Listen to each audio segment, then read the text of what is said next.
Hello guys, magandang hapon. Ito ulit si Gene. Welcome sa 11.9 Workshop. And guys, maraming salamat ulit sa inyong pag-subscribe, pag-like sa aking mga videos, pag-share na rin, no? At pag-comment, pagtatanong, no guys? And thank you so much. At kung hindi pa kayo subscribe dito sa ating vlog, subscribe naman kayo guys. Napakalaking bagay niyan para sa akin, no? So guys, nung mga nakarang araw gusto tayo sa mga tools, nag-review tayo ng mga tools. Alam niyo na yan, madalas natin gawin yan, no guys?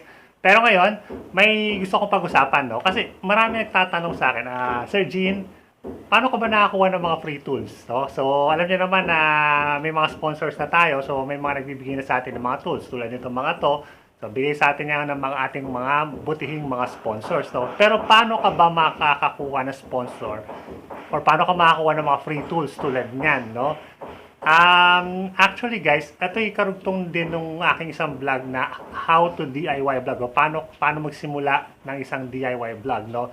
Of course guys, kung gusto niyo makakuha ng mga free tools ng sponsorships, kailangan mag-vlog muna kayo. Yun ang number one nating kailangan gawin, kailangan nyo munang mag-vlog, okay? And then, kapag nagba-vlog na kayo, hintayin nyo muna na medyo magkaroon kayo ng footprint sa YouTube, no? For example, magdadagan yung mga inyong mga subscribers.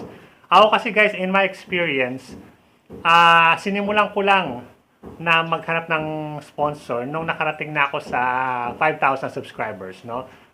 Siguro, feeling ko, yun na yung turning point para magsimula na ako maghanap ng subscribers. That doesn't stop you kung halimbawa, konti pa na subscriber nyo, mga below 1,000 pa lang, hindi pa kayo monetize, wala nang masama. Kung trip nyo maghanap ng sponsor, okay lang yon guys. Lalo na kung maganda yung mga videos nyo. Kahit konti pa lang yung inyong subscribers, kung maganda yung quality ng inyong videos, maganda yung content, baka pagka-interesan kayo ng mga tool companies at baka mag-sponsor sila. No? So, walang masama mag-try, no guys? But, in my case, naghintay pa ako bago kumapal yung mukha ko at mag-ask na ako ng mga sponsors, no? And yun, ang isa pang next step. So, kailangan kapalan mo yung mukha mo. Okay? So, yun talaga ang best choice dyan. Kailangan you will try your best na makakuha ng sponsor by approaching yung mga tool companies, no? Kung mababa pa yung yung mga subscriber count mo, hindi ka pa ganun ka sa YouTube or Instagram or Facebook, no? Very rarely na yung mga tool companies ang lalapit sa'yo. Kailangan ikaw ang lumapit sa kanila. Wala namang masama doon, guys. You can send emails, no? Or i-message mo lang sa Facebook, no? Ako, ganun ang ginawa ko dati. Nagpadala ko ng napakaraming emails at napakaraming messages sa Facebook sa mga tool companies, no? So, sinasabi ko kung sino ako, ano yung ginagawa ko, saan nakafocus yung vlog ko, at kung ano yung mga pwede kong i-share about their tool companies. And syempre, lagyan nyo ng konting pambobola, di ba? Sabihin nyo, oy, I like your tools, di ba? Your tools are very well made. Ang ganda-ganda ng mga tools nyo. Ganyan. Okay lang yan, guys. Walang masama doon, no? So, bula-bulahin nyo at baka yun, kumagat, di ba? So, sa akin, napakaraming beses ko nag-try, guys. Hindi madali. Hindi siya madali. Napakahirap. Ang dami kong in-email. Yung iba, ignore talaga. Yung iba naman, will get back to you tapos hindi na bumalik. No? So, konti lang yung bumalik sa akin. And I'm very happy kasi mas maganda na rin yun na yung talagang interesado lang dito sa content ko at sa vlog ko ang nag-sponsor sa akin. And another thing guys, yun yung sinasabi ko sa inyo kanina, you have to make very good content. No? Yung kailangan vlog nyo is maganda. Okay? Para naman maka-attract kayo ng mga subscribers, no? Halimbawa, kung DIY vlog, yung mga ginagawa nyong projects, i-vlog nyo, guys. Pakita nyo kung paano nyo ginagawa, di ba? Halimbawa, kung tool company, nakita, gumagawa ka ng cabinet, no? So, sabi na, oy, okay itong ginagawa mo. Pwede ka ba naming padala ng products para ma-try mo? Tell me what you think about our products, di ba? Okay yun, maganda yun, di ba? So, ganun yung dapat nyong gawin, no? And then, kapag nakapagpadala kayo ng mga email na ganyan, mag-wait lang kayo. So, darating din yan. Just work hard, no? Pero guys, tandaan natin na walang libre sa mundo. Walang libre sa mundo. So, kung aalokin kayo ng sponsorship, bibigyan kayo ng free tools. Minsan pa nga may pera yan, may monetary pa yan, no? Pero, kailangan may gawin kayo para doon sa company. And that's the next point. Kailangan itanong nyo sarili nyo, ano ba yung magagawa ko para sa company na ito? Paano ko sila ipopromote, no? So, yun, talaga pwede nyo lang i-gawin eh. Wala naman kayong pwedeng ibigay na material na bagay, no? Hindi nyo naman pwedeng, hindi nyo pwedeng bayaran yan eh, di ba? Ako, there's no way na on my own, hindi ko kayang i-afford yung compressor na to or yung plasma cutter na yan from Lotus. Those cost total 60,000 pesos na. There's no way na ma-afford ko yung mga yan on my own, no? So, kailangan meron ako ibalik sa company na yung kaya kong ibalik, no? And that's promoting their products, no? For example, yan nga, pinopromote ko yung mga sponsor na companies, yung mga companies na umi-sponsor sa akin. Yan ang ginagawa ko, pinopromote ko. Ano yung downside nun? Well, ang downside nun is magkakaroon ka talaga ng bias, no? Hindi maiwasan yon. So, kung magre-review ka ng mga tools, halimbawa, tool review ka ng Black & Decker or ng Devon or whatever, magkakaroon ka talaga ng bias eh. Hindi maiwasan yun kasi kailangan mo rin i-promote yung tools. Unless, guys, nasabihin ng tool company na okay lang. Diba? Meron tool companies na gano'n. Sabihin nila, okay lang, i-criticize mo yan, whatever you do. Hindi kayo makakalam. Sponsor namin, bigyan ka namin ng tools, gawin mo kung anong gusto mo, sabihin mo kung anong gusto mo, okay lang. No? So, yun, maganda yun. Kung nakatsyempo kayo ng ganung company, that is one good company. No? Okay na okay yun. However, hindi lahat ganon. Karamihan nga, hindi ganon. Ang kadalasan sa mga company, ang gusto nila, i-push mo yung tool, i-promote mo yung tool, or i-advertise mo yung tool para ka na rin commercial. Nag-influence ka nga, influencer ka nga, di ba? So, kailangan mo influence yung mga tao na bilhin yung tools na yon, no, guys? And siguro yan, issue yan sa ibang mga tao. Issue yan sa inyong integrity, no, sa inyong honesty, pwede maging issue yan. So, sa akin, issue din yan, una. Because I want honest reviews. Pero ang ginagawa ko kasi guys, sinasabi ko naman sa mga companies ko na pwede ba akong mag-constructive criticism, no? So, yon, constructive criticism, pwede ko bang punahin yung mga nakita kong hindi maganda doon sa power tools. And 100% naman ng mga companies na nakausap ko about dyan is okay lang. Okay lang yung constructive criticism. Ayaw nila yung mga bashing, no? Yung basura to, ganyan-ganyan. Ayaw nila yon.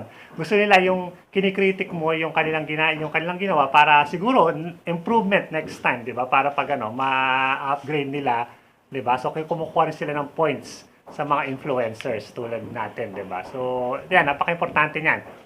Tapos guys, kapag kayo nagkaroon na ng deal sa isang tool company na i-sponsor kayo, usually guys, merong kontrata yan. That's black and white. So, papel yan.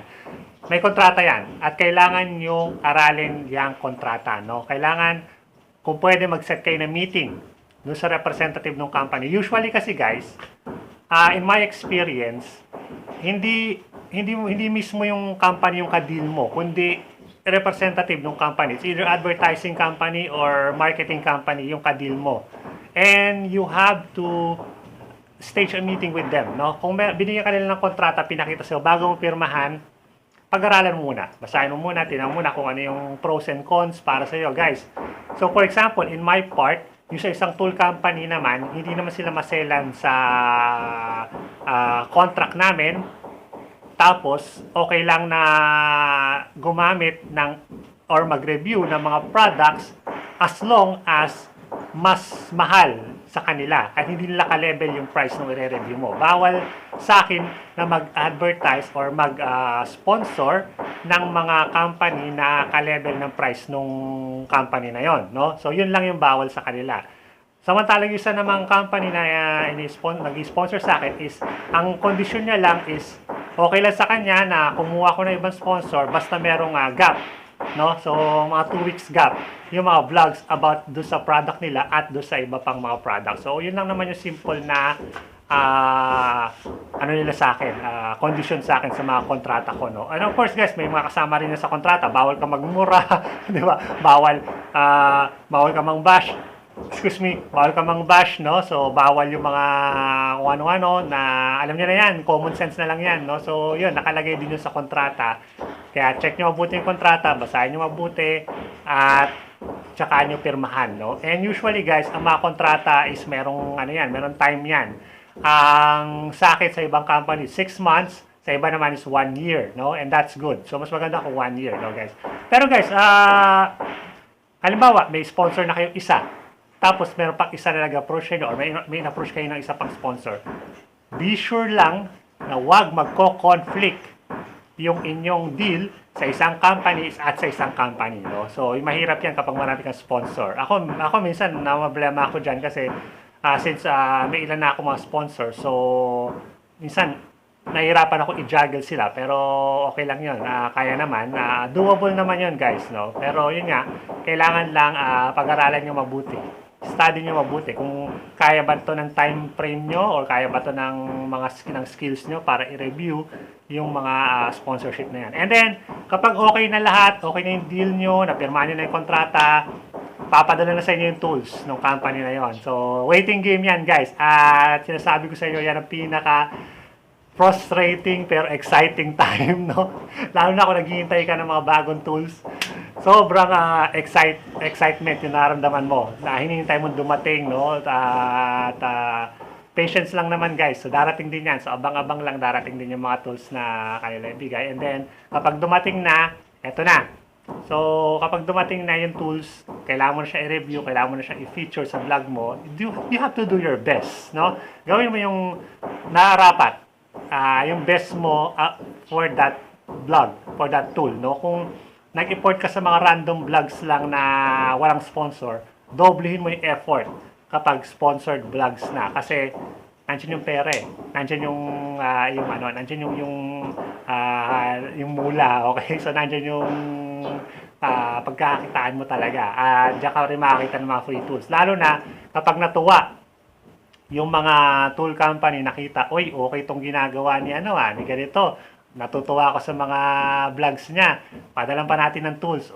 Edi marami ka ng tools, di ba? Ayun. So, yun ang mga ways to get sponsorship. Another way, guys, na makakuha ka ng sponsorship. Pero ito hindi ganong recommended. Pero isa pang way is to use tools na gusto mong sponsor ka. Halimbawa, gusto mong ma-sponsoran ka ng tago na natin sa pangalang Nakita. Okay, Nakita. Gusto mo mag-sponsor sa iyo yung Nakita. Kaso, ayaw nila mag-sponsor. So, ang gawin mo siguro, pwede mong gawin is, bumili ka ng Nakita na tools, gamitin mo, pakita mo sa vlog mo, i-focus mo lagi yung Nakita, ginagamit nila. And then, try mo lang i-approach nila na, oy, ginagamit ako yung mga tools nyo, bumili ako, baka naman gusto nyo mag-sponsor, ganyan-ganyan. So, try lang, di ba? So, wala namang masama doon. Or, hintayin mo lang, itag mo lang sila sa Instagram, Facebook, YouTube. Meron kasi mga tags yan eh. Itatag mo lang sila sa SEO. And then, pag nakita nila, nag-browse sila YouTube, nakita nila yung Nakita, ginagamit mo, edi okay, di ba? So, yun. Yun yung mga ways to get free tools, no, guys? But, again, guys, tandaan, walang libre sa mundo, no? So, yung mga tools na yan, na tinatamasa ako ngayon, na binibigay sa akin ngayon, it's a product of hard work. Hard work pa rin yan, guys. Ang tagal kong nag-vlog.